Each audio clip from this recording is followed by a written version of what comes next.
Next chapter tension, how to find tensor force in short method. So हम आज discuss करने वाले हैं टेंशन के बारे में। ठीक है, हम देखते हैं टेंशन क्या होती है। देखिए हमने आपको बता रखा है। देखिए टेंशन सबसे पहले मैं बात करूंगा, मैं आपको थोड़ा सा रिवाइज करवाऊंगा। टेंशन एक प्रकार की क्या है, आपकी फोर्स है। टेंशन क्या है, एक फोर्स है। ठीक है, टेंशन एक फोर्स है।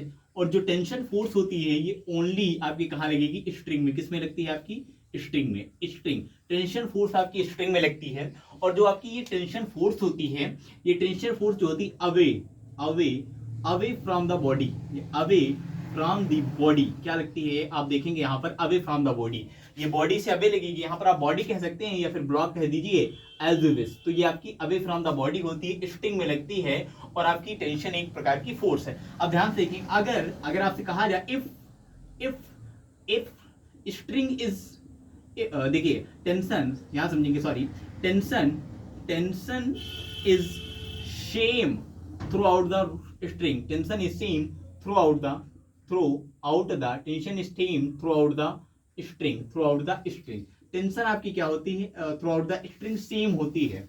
अगर बीच में आपका कोई बॉडी या कोई ब्लॉक ना है, सपोज दैट फॉर एग्जांपल हम समझेंगे, यहाँ पर मेरे पास एम मास की बॉडी यहाँ पर ये रखी हुई है और यहाँ पर भी एक एम मास की बॉडी है। ये M1 है, ये आपका M2 मास है। मेरे पास दो मास है और ये आपका ग्राउंड पर रखे हुए हैं। अब इन दोनों मास को मैंने कनेक्ट कर दिया एक स्ट्रिंग से। किससे कनेक्ट कर दिया, स्ट्रिंग। तो यहाँ पर ध्यान से देखेंगे आप, देखिए ये आपकी रोप, देखिए यहाँ पर स्ट्रिंग सेम है आपकी। तो हमने कहा कि टेंशन सिर्फ किस में लगेगी, स्ट्रिंग में लगेगी। हमने कहा अवे फ्रॉम द बॉडी, मतलब बॉडी से आप कहाँ जाएंगे, दूर जाएंगे। तो ये बॉडी, इससे हम अवे जाएंगे तो ये टेंशन फोर्स होगी, और इस ब्लॉक से जब अवे आएंगे तो ये टेंशन फोर्स होगी।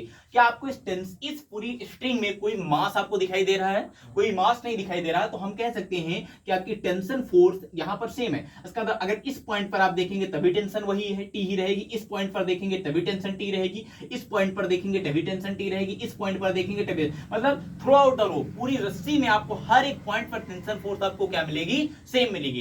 कल को हमसे क्वेश्चन ये पूछ सकता है कि मेरे पास पॉइंट ये दे दिया उसने, देखिए हर एक पॉइंट को, एनसीईआरटी के एक पॉइंट को हम क्लियर करते हुए चलेंगे। ये पॉइंट ए दे देगा, ये पॉइंट बी देगा, आपसे पूछेगा टेंशन ए पर कितना है और बी पर कितना है। तो आपको याद रखना है, हमने क्या सिखाया आपको कि अगर रस्सी सेम है, अगर आपकी स्ट्रिंग सेम है, तो पूरी स्ट्रिंग में through out the string tension force आपकी सेम होगी, अगर उसके बीच में कोई ब्लॉक या बॉडी नहीं आती है। Are you agree with me? ठीक है, चलिए हम नेक्स्ट पॉइंट पर देखते हैं। अगर मान लीजिए सपोज डेट हमारे पास ये, आपका ध्यान सुनेंगे, ये आपकी मान लीजिए यहाँ पर आपका इस तरह का कोई सिस्टम आपको दे रखा है, ये एम मास की बॉडी है। तो अगर एम मास की बॉडी हैंग कर रही है, मतलब लटक रही है, तो नीचे की ओर नीचे की ओर एक फोर्स लगेगा, उसे mg कह देंगे आप। और ये स्ट्रिंग है और स्ट्रिंग में इस ब्लॉक से अबे जाएंगे, फोर्स आपकी टेंशन लग जाएगी। क्या लग जाएगी, आपकी टेंशन लग जाएगी। हम अब इस चीज का एक वीडियो बनाएंगे, जिसे बोलेंगे फ्री बॉडी डायग्राम। क्या बोलेंगे हम, फ्री बॉडी डायग्राम।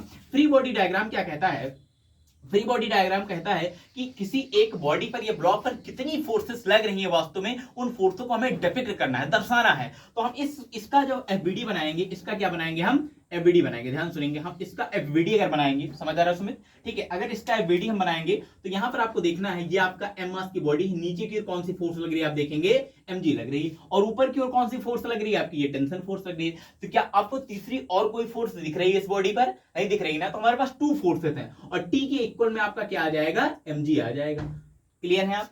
ठीक है, फिर अगला देखेंगे। मान लीजिए हमारे पास कल अगर कोई बॉडी इंक्लाइन प्लेन पर रखी जाती है, किस पर रखी जाती है, इंक्लाइन प्लेन पर, और यहां पर कोई एम मास की बॉडी है और यहां पर आपको एक स्ट्रिंग से मैंने इस बॉडी को क्या कर दिया, कनेक्ट कर दिया है। अब याद रखिएगा, आपको मैंने पढ़ा रखा है, इससे पहले मैंने आपको नॉर्मल पढ़ा रखा है। तो थोड़ा सा अगर आपको नहीं पता है तो नॉर्मल के बारे में थोड़ा सा आप देखेंगे। यहाँ पर देखिए, आप देखेंगे ये स्ट्रिंग है, हमने पढ़ाया आपको कि स्ट्रिंग में कभी भी टेंशन निकालेंगे तो आप बॉडी से अबे जाएंगे। तो यहाँ पर हम इससे क्या जा रहे हैं, अबे जा रहे हैं टेंशन फोर्स। और नीचे की ओर आपको मैंने कहा था, क्या कहा था, ग्रेविटेशनल, ये आपका गुरुत्वीय जो आपका बल लगेगा वो लगेगा, mg लगेगा, और ये आपका थीटा एंगल था। मैंने कहा mg के दो कंपोनेंट हम करेंगे। कोई भी चीज अगर किसी एंगल पर एक्ट कर रहे हैं तो उसके हम कितने कंपोनेंट करेंगे, दो कंपोनेंट करेंगे। मेरे पास दो कंपोनेंट हो जाएंगे, इसका इस साइड कंपोनेंट करेंगे इंक्लाइन प्लेन की डायरेक्शन में, तो आपका हो जाएगा ये आपका क्या हो जाएगा, mg sin थीटा हो जाएगा। और अगर इसका मैं इस साइड एक कंपोनेंट करूंगा तो ये आपका हो जाएगा mg cos थीटा हो जाएगा। अगर हम चाहें तो अब इस वाली mg को हम क्या कर सकते हैं, काट सकते हैं। इस वाले mg को हम क्या करेंगे, गायब कर सकते हैं। यहाँ पर तो हमारे पास दो फोर्स हो गई, एक mg sin थीटा, एक mg cos थीटा हो गई। अब इस हमने कहा था जहां पर दो सरफेस होंगी आपको कांटेक्ट में, वहां पर आपकी एक और फोर्स लगती है जिस फोर्स को हम बोलेंगे नॉर्मल फोर्स। सहमत है मेरी बात से? चलिए ठीक है, अगला देखेंगे। अब ये आपकी नॉर्मल फोर्स लग जाएगी ऐसे परपेंडिकुलर टू द सरफेस। क्या आपको दिखाई दे रहा है? Normal mg cos sin cos theta के बराबर है। तो यहां पर आप देखेंगे नॉर्मल फोर्स जो आपकी है ये हो जाएगी mg cos थीटा, और ये आपकी जो टेंशन T है, देखिए टेंशन अपोजिट डायरेक्शन में है mg sin थीटा के, तो आपका टेंशन फोर्स जो हो जाएगी mg हो जाएगी sin थीटा के। तो कल को हमसे अगर ये क्वेश्चन पूछा जाता है, इस तरह का आपको इंक्लाइन प्लेन बना के क्वेश्चन दे दिया जाए और आपसे पूछे कि यहाँ पर टेंशन फोर्स बताइए, आपको एंगल दिया रहेगा, आपको m मास की बॉडी दी रहेगी, आपसे पूछेगा टेंशन फाइंड आउट करिए, तो आप क्या करेंगे? mg के दो कंपोनेंट करेंगे, एक mg sin थीटा, एक mg cos थीटा। टेंशन आपकी mg sin थीटा के बराबर हो जाएगी और आपका नॉर्मल जो आ गया mg cos थीटा के बराबर। आपको एंगल दिया रहेगा, मास की वैल्यू दी रहेगी, g की वैल्यू आप रखेंगे 10 मीटर पर सेकंड स्क्वायर, कहीं कहीं पर आपको 9.8 मीटर पर सेकंड स्क्वायर दिया रहता है, लेकिन हम क्या करेंगे, हम थोड़ा सा इक्वेशन को आसान बनाएंगे और तुरंत सॉल्व कर लेंगे। तो आपका g की वैल्यू जो आपको रखनी है, कितनी रखेंगे आप g की वैल्यू? इस g की वैल्यू रखेंगे हम 10 मीटर पर सेकंड स्क्वायर, जिसे बोलेंगे ग्रेविटेशनल एक्सीलरेशन, या कह दीजिए एक्सीलरेशन ऑफ ग्रेविटी जिसे कहते हैं, गुरुत्वाकर्षण जिसे हिंदी में कहा जाता है। ठीक है, तो आपका टी mg sin थीटा और नॉर्मल आपका mg cos थीटा के बराबर जाएगा। ठीक, मान लीजिए हमारे पास कल को इस तरह की कोई बॉडी या सिस्टम दे रखा है आपको, देखिए हर एक तरह का आपको नंबर ऑफ वैरायटी लेकर चलना है क्वेश्चन की, ध्यान से देखेंगे। इस तरह का कल को हमारे पास कोई डायग्राम बन के आ जाता है और आपसे कहता है यहां पर आपको m मास की बॉडी दी गई है। देखिए हर एक पॉइंट को जब तक हम क्लियर नहीं करेंगे आगे नहीं बढ़ेंगे, क्योंकि हम देखिए हर एक चीज को एक बार सीखते हुए चलेंगे और उसके बाद दिमाग में हर एक कॉन्सेप्ट आपको बैठना चाहिए। सफिशिएंट ये है कि हम कितना सीखते हैं, तो उन चीजों को अप्लाई आगे की ओर करना, पूरे चैप्टर में आपको हर एक पॉइंट आना चाहिए। और यहाँ पर आपकी स्ट्रिंग से इधर जुड़ी है, देखिए ये आपका किसी एंगल थीटा से लग रहा है। हमने कहा था अब यहाँ ये रस्सी, ये स्ट्रिंग आपकी अलग हो गई, ये स्ट्रिंग अलग होगी, क्योंकि बीच में आ गई m मास की बॉडी आ गई। तो इस स्ट्रिंग में मान लीजिए हमारे इस मास इस बॉडी से अवे जाएंगे, तो हम इस बॉडी से अवे गए, तो यहाँ पर टेंशन हमने T1 मान लिया। अब यहाँ पर इस बॉडी से अवे जाएंगे, यहाँ पर टेंशन फोर्स हमने T2 मान लिया। समझ गए मेरी बात? कोई दिक्कत नहीं। अब इसका और नीचे की ओर हमें क्या लगेगा? आपका mg लग जाएगा। सहमत है मेरी बात से? mg लग गया। अब अगर इसका FBD बनाएंगे, क्या बनाएंगे? FBD, जिसे बोलेंगे फ्री बॉडी डायग्राम। थोड़ा सा फोकस करेंगे, यहाँ पर देखेंगे FBD क्या, इसका FBD बनाएंगे तो हम देखेंगे m मास की मेरे पास एक बॉडी है, टेंशन देखिए इधर अवे लग रही है, क्या लग रही है? अवे, तो ये आपकी टेंशन फोर्स T लग रही है, और इस पर किसी एंगल थीटा पर टेंशन आपकी T2 लग रही है, ये T1 लग रही है, और नीचे की ओर क्या लग रही है? इस पर एक फोर्स mg लग रही है। हमने कहा कोई भी चीज आपको एंगल पर अगर किसी एक्ट करे तो उसके हम कंपोनेंट करेंगे। क्या करेंगे? कंपोनेंट करेंगे। तो जिधर थीटा होता है उधर हम करते हैं cos थीटा, और उसके अपोजिट डायरेक्शन में परपेंडिकुलर हम कर देंगे sin थीटा।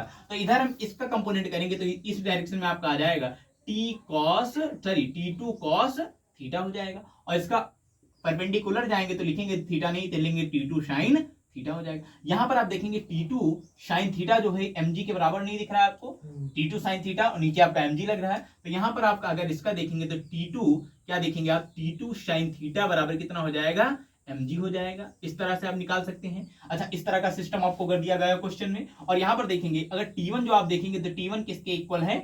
T1 इक्वल हो जाएगा T2 cos थीटा की इक्वल हो जाएगा। तो यहां से आप T2 निकाल लेंगे और उस T2 को वैल्यू यहां रखेंगे तो आपका T1 निकल आएगा। तो इस तरह का क्वेश्चन आता है, हमसे पूछेगा find out the tension force in both string T1 and T2। तो आपको टेंशन फोर्स इस तरह का क्वेश्चन दिया गया, आपको निकाल लेना है। Thank you student. Next video में हम फिर से मिलेंगे और एक नए टॉपिक पर बात करेंगे, इसमें नंबर ऑफ वैरायटी और सारे क्वेश्चन हम देखेंगे।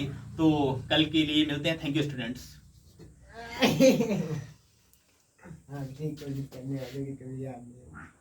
लाइन अपनाइए, फिर आगे बढ़िए। आगे बढ़िए। कौन हो गया? 3 मिनट 3 मिनट कुछ सेकंड, पता नहीं कहाँ